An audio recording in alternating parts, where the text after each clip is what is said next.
আজকের ভিডিওতে যে বিষয়টি তুলে ধরছি সেটি হলো তো আমরা কিভাবে তো আপনার সিমে আপনার এনআইডি দিয়ে তো কয়টি সিম রেজিস্ট্রেশন করা হয়েছে সেই বিষয়টি আপনাদের সামনে আজকে তুলে ধরছে। আপনি প্রথমেই তো যে বিষয়টি করবেন সেটি হলো তো প্রথমেই তো আমাদের ডায়াল করতে হবে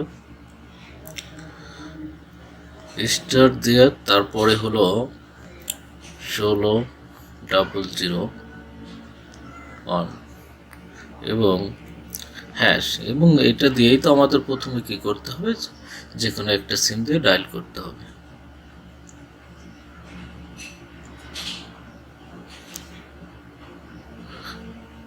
ডায়াল করার পরেই তো আমাদের এখানে আসবে how to know your the bottom entries the registration number of the last 4 digit of your NID of face sent. তাইলে কি বলছে প্রথমে, তাহলে আপনার যে এনআইডিটা আছে সেই এনআইডিটির লাস্টের যে 4টি ডিজিট আছে সেটা আপনাকে এখানে দিতে হবে এবং তারপরে সেন্ড করতে হবে। তাহলেই তো আমি আমার এনআইডির লাস্ট 4টি ডিজিট এখানে আমি পেস্ট করি বা এন্টার করি। এখানে এন্টার করার পরে পরবর্তীতে আমরা এখানে সেন্ড করব। সেন্ড করার পরে কি বলছে, your request has been the accept, please wait for reapply.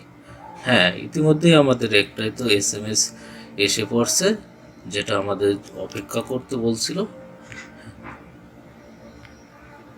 এখানে আমরা দেখতে পাচ্ছি যে টোটাল 6টা আমাদের এখানে তো এনআইডি দিয়েই তো নিবন্ধন করা হয়েছে।